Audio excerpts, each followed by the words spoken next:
Hello everyone, welcome to the Layman Way, where we are completing fundamentals of physical geography. And this lecture is a part of my 2 months geography course program to help you one step closer to your goal. And guys, this program is all free, so don't forget to smash that like button, subscribe, and also turn on the notifications. Alright, if you want to view our full course, you can always click on the I button in the top right corner and view our full playlist. And guys, if you are following this program, do not forget to leave a comment down below about your progress in the course, guys, so that we can motivate one another. And let's get started. से start करते हैं तो lakes होते क्या हैं? Lakes क्या होते हैं बेसिकली कि पानी एक्यूमुलेट हो जाता है एक होल में। वो बड़ा सा होल होता है, ठीक है, उसको हम लेक बोलते हैं। तो बेसिकली क्या होता है, लैंड में आप देखोगे ना तो लैंड सीधा नहीं रहता है, कहीं कहीं डिप्रेशंस होते हैं, है ना, फिर ऐसे इरेगुलर सी सरफेस होती है। तो जहाँ पे भी डिप्रेशंस होते हैं, जब वहाँ पे आके वाटर एक्यूमुलेट कर जाता है, चाहे वो रिवर से आ रहा हो, चाहे ग्लेशियर के मेल्ट से आ रहा हो, चाहे वो रेनफॉल से आ रहा हो, किसी भी तरीके से अगर यहाँ पे वाटर एक्यूमुलेट हो रहा है ना, तो उसको हम लेक बोल देते हैं। This is a lake, right. तो जनरली हमें जब हम लेक्स का लेक बोलते हैं या लेक का लेक से जो हमारे माइंड में आता है, तो हमें ऐसा पॉन्ड टाइप लगता है कि ये एक पॉन्ड होगा जहाँ पे पानी जो है वो एक्यूमुलेट कर गया होगा। बिल्कुल ठीक है। बट कुछ कुछ लेक ऐसे भी होते हैं जो एकदम सी जैसे अपीयर होते हैं, जैसे कि Caspian sea is not a sea, it's a lake. तो डेफिनेशन बेसिकली यही है कि वहाँ पे जो डिप्रेशन है वो इतना ज़्यादा है सरफेस का कि वो एक इतना बड़ा सी जैसा लगता है, इसीलिए उसका नाम कैस्पियन सी है। बट वो सी है नहीं, वो है लेक, ठीक है। तो देखते हैं तो क्या होते हैं। बेसिकली डिप्रेशंस होते हैं, हॉलोज होते हैं लैंड में, जहाँ पे वाटर एक्यूमुलेट कर जाता है, ठीक है। अब आप बोलोगे कि यार अगर ये हॉलो होते हैं, डिप्रेशंस होते हैं, तो ओशियंस भी तो ऐसे ही होते हैं। जी नहीं, ओशियंस ऐसे नहीं होते हैं। ओशियंस कैसे बनते हैं? ओशियन नीचे का जब वो मैग्मा ऊपर आता है और फ्लोर स्प्रेड होता है और उसके ऊपर पानी रहता है ना, तो वो होता है ocean. It's not a depression in the land, ठीक है।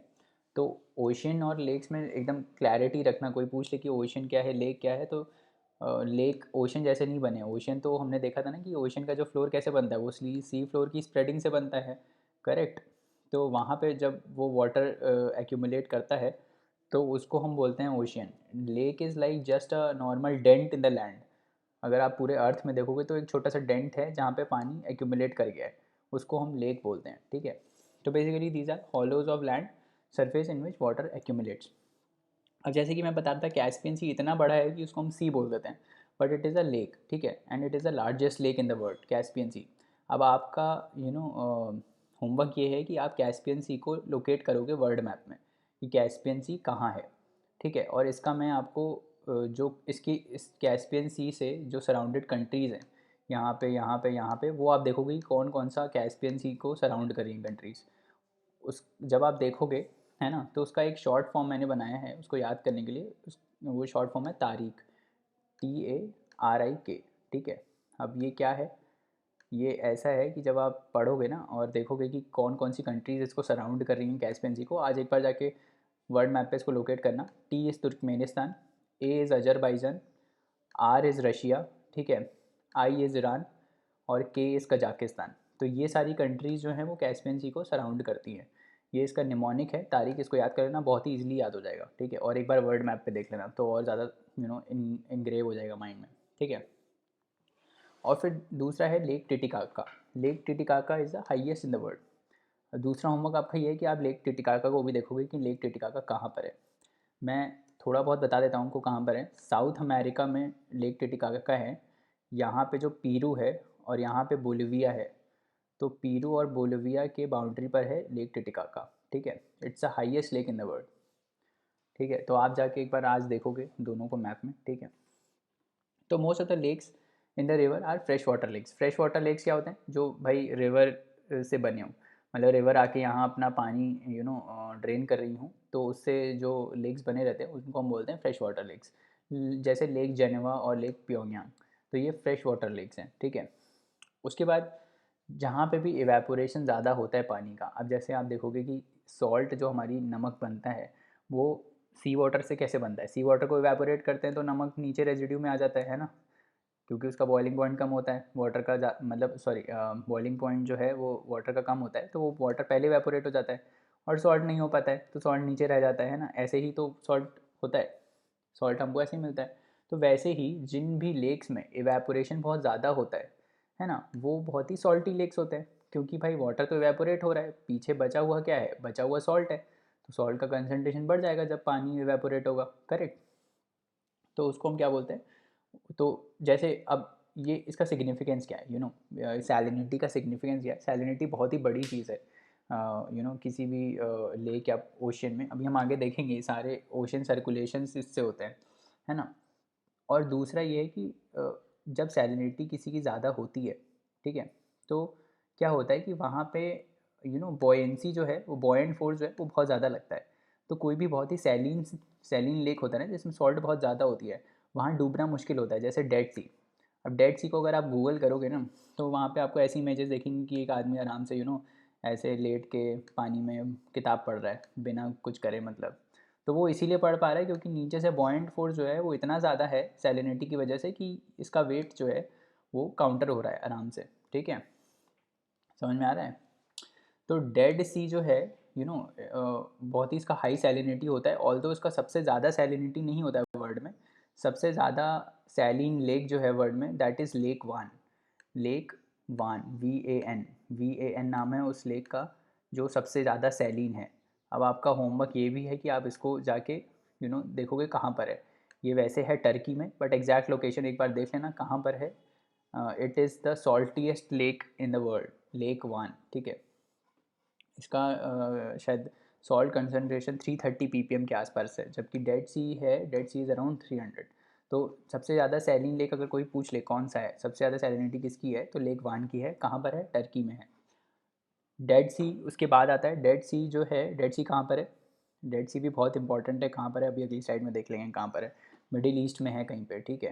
तो हम आगे देखेंगे कहाँ है, जॉर्डन इसराइल कहाँ है, उसके बीच में रहता है ये डेड सी, ठीक है।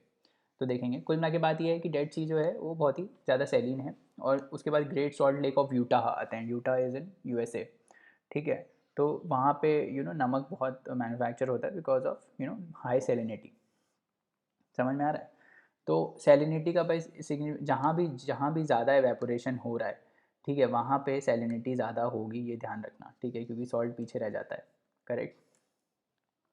अब देते हैं कि लेक्स का सिग्निफिकेंस क्या है, लेक्स हमारे लिए इंपॉर्टेंट क्यों हैं, क्या है, ठीक है। ये आपको मेंस में काम आ सकता है अगर ऐसा कुछ क्वेश्चन आ गया, वैसे आएगा तो नहीं, बट फिर भी पता होना चाहिए। कभी कभार बहुत ही सरल क्वेश्चन आ जाते हैं जिसको हम मिस कर देते हैं। तो सबसे पहले तो क्या इंपॉर्टेंस है कि ये कम्युनिकेशन का मीन्स है, ठीक है। जो लेक्स होते हैं वो एक रीजन से दूसरे रीजन का ट्रांसपोर्ट का रीजन होते हैं, बीच में दोनों को कनेक्ट कर रहे होते हैं लेक्स, ठीक है। जैसे Great Lakes of Saint Lawrence, ये आपके USA में मिलेंगे आपको, ईस्टर्न साइड पे। तो ये वाटरवेज बना देते हैं, यहाँ से दोनों रीजन्स को कनेक्ट करते हैं, ठीक है। फिर दूसरा होता है इकोनॉमिक एंड इंडस्ट्रियल डेवलपमेंट। क्यों होगा economic and industrial development lakes के पास, क्योंकि भाई पानी का अवेलेबिलिटी बहुत ज़्यादा है। कोई भी इंडस्ट्री होती है उसको रन करने के लिए पानी चाहिए, ठीक है। कूलिंग सिस्टम्स में पानी ही जाता है ना, तो उसको उनको पानी चाहिए, पीने के लिए पानी चाहिए। तो economic development, social development, industrial development, raw materials बहुत ज़्यादा मिलते हैं, क्योंकि जो लेक्स हैं, है ना, वहाँ पे आपको मिनरल्स भी बहुत ज़्यादा मिलेंगे, करेक्ट। तो उस वजह से यहाँ लेक्स के around economic and industrial development भी बहुत ज़्यादा होता है, ठीक है। जैसे कि इसका बहुत ही परफेक्ट एग्जांपल है USA में, USA और कनाडा के यहाँ पे इंटरसेक्शन पे आपके 5 लेक्स हैं, जिसको हम बोलते हैं HOMES. HOMES is a short form. H is for Huron, O is for Ontario, M is for Michigan, E is for Erie and S is for Superior. तो ये 5 लेक्स हैं, जो एक पूरा चैनल बनाते हैं वहाँ पे, इसको great hub of economic development वहाँ पे बोलते हैं। बहुत ही बड़ा इंडस्ट्रियल डिस्ट्रिक्ट है ये वहाँ पे, बिकॉज ऑफ दीज 5 लेक्स। तो वहाँ पे मिनरल्स भी बहुत ज़्यादा मिलते हैं, फ्यूल भी बहुत ज़्यादा मिलता है, तो इसलिए वहाँ पे डेवलपमेंट बहुत ज़्यादा होता है। तो ये याद रखना कि कभी कभार पूछेंगे होम्स, मतलब इनमें से कोई भी लेक अगर पूछ ले, हुरॉन, ओंटारियो, मिशिगन, एरी और सुपीरियर, तो ये सारे कहाँ USA में, ठीक है, नॉर्थ अमेरिका में है, ठीक है।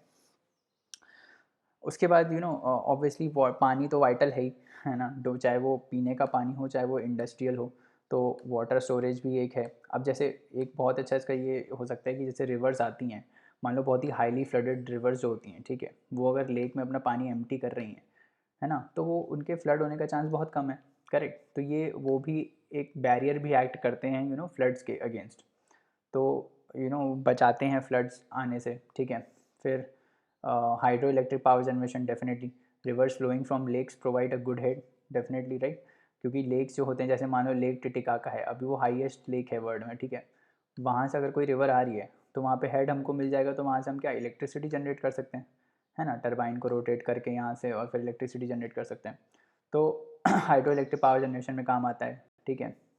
जैसे नाइग्रा रिवर है, नाइग्रा रिवर लेक एरी से ओंटारियो के बीच में फ़्लो करती है। आप ये भी देख लेना नाइग्रा फॉल्स कहाँ पर है, ठीक है, जैसे ऐसे जनरल नॉलेज के लिए। तो नाइग्रा रिवर क्या है, लेक एरी से लेक ओंटारियो में जाती है, ठीक है। तो वो बहुत ही गुड हेड प्रोवाइड करती है हाइड्रो इलेक्ट्रिक पावर जनरेशन के लिए, और वहाँ पे होता भी है ना। पांचवा, एग्रीकल्चर पर्पसेस, ठीक है। अब ये पानी जहाँ भी है वहाँ इरीगेशन होने का बहुत अच्छा चांस है। तभी आप देखोगे कि जितना भी जनरली खेती वेती होती है, तो पानी जो इरीगेशन के लिए चाहिए होगा वो बहुत ही ईजिली अवेलेबल होगा यहाँ लेक से, तो वो लेक वो भी प्रोवाइड करता है, करेक्ट। फिर जैसे मैं बोल रहा था कि regulating river flows, regulating river flows मतलब कि वो जो बहुत बड़ी बड़ी रिवर्स होती हैं, बहुत ही ओवर फ्लडिंग जिसमें होती है ना, और तो वो प्रिवेंट हो सकता है लेक से। तो क्या होता है कि जो भी रिवर्स ऐसी होती हैं जिनके बेसिन्स बहुत बड़े बड़े होते हैं सॉरी, जो भी ऐसी रिवर्स होती हैं जो बड़े बड़े लेक्स होते हैं जिनके बेसिन में, वो फ्लड बहुत कम करती हैं। क्योंकि ये जो ये जो लेक है, it acts like a absorber. तो जब पानी बहुत ज़्यादा होता है तो ये लेक इसको अब्जॉर्ब कर लेता है पानी, और जैसे ड्राई सीजन में रिवर में पानी बहुत कम होता है तो यही लेक फिर उसको रीसप्लाई कर देता है। तो जो फ्लो है रिवर का वो मेंटेन रहता है। तो जो भी रिवर्स हैं जिनके लार्ज लेक हैं बेसिन्स में, ठीक है, उनका फ्लो ओवर द पीरियड बहुत ही कांस्टेंट रहता है, because of this shock absorbers. Lake acts as a shock absorbers for them, है ना। तो यही मैं बोला था, excess water is absorb during heavy rains and in dry season it releases it water so that steady flow of river is maintain, ठीक है। तो स्टेडी फ्लो मेंटेन करता है रिवर का, है ना। फिर क्लाइमेट का भी बहुत बड़ा रोल है लेक में। जो जैसे बड़े बड़े लेक्स होते हैं ना, जैसे कैस्पियन सी है, तो अब आपने देखा होगा कि भाई मुंबई जो है, ठीक है, मुंबई यहाँ इंडियन ओशन के बगल में है, तो वहाँ पे अरेबियन सी के सॉरी, तो जो वहाँ का क्लाइमेट है दैट इज़ कांस्टेंट, लगभग कांस्टेंट रहता है पूरे टाइम में। क्यों रहता है कांस्टेंट? क्योंकि भाई वहाँ पे जब गर्मियाँ होती हैं, फॉर एग्जांपल जब समर्स होती हैं, तो जो पानी है वो अपने ब्रीज से इसको कूल कर देता है लैंड को, ठीक है। तो उसका टेम्परेचर मेंटेन होता है। और जब सर्दियाँ होती हैं, ठीक है, व्हेन विंटर्स कम, तो ये अपने ही वार्म ब्रीज से इसको वार्म कर देता है। तो इसीलिए टेम्परेचर जो है वो लगभग कांस्टेंट रहता है। तो मॉडरेशन इन क्लाइमेट, अब क्लाइमेट को मॉडरेट करता है, ठीक है, ना ज़्यादा गर्म ना ज़्यादा ठंडा, राइट। फिर डेफिनेटली लेक है तो फिशेस तो होंगी ही, तो फिशिंग कम्युनिटी के लिए भी बहुत हेल्प हो जाती है, लाइवलीहुड का भी सोर्स है ये काफ़ी लोगों के लिए, ठीक है। तो वो हो गया। उसके बाद सोर्स ऑफ मिनरल्स तो मिलते ही हैं, बोरैक्स हो गया। मुजावे डेजर्ट में, जैसे मुजावे डेजर्ट के जो प्लायाज होते हैं ना, जिनको हम सॉल्ट लेक्स बोलते थे, तो वहाँ पे बोरैक्स मिलता है। अभी मैंने ये पीछे पढ़ा रखा है डेजर्ट लैंड फॉर्म में कि ये मुजावे डेजर्ट कहाँ है, तो आप मेरे को कमेंट करके ये बताओगे कि मुजावे डेजर्ट कहाँ है, ठीक है। ग्रेट बेसिन के साथ मुजावे डेजर्ट है, कहाँ पर है ये बताओगे, ठीक है, नीचे कमेंट्स में, ठीक है। फिर टूरिस्ट अट्रैक्शन और हेल्थ रिजॉर्ट, डेफिनेटली जितने भी बड़े बड़े जितने भी अच्छे टूरिस्ट रिजॉर्ट्स हैं, ऑब्वियसली ये सीनिक ब्यूटी प्रोवाइड करता है लेक, ठीक है। मान लो एक रिजॉर्ट है, आपको अपने कमरे से बालकनी में एक लेक दिख रहा है, व्यू अच्छा रहता है और ब्रीज भी अच्छा रहता है, तो ऑब्वियसली टूरिस्ट वहाँ जाना पसंद करते हैं, है ना। तो ये सब इसका सिग्निफिकेंस है लेक्स एंड मैन। तो मेंस में आ जाए तो 10 पॉइंट आई गेस काफ़ी हैं।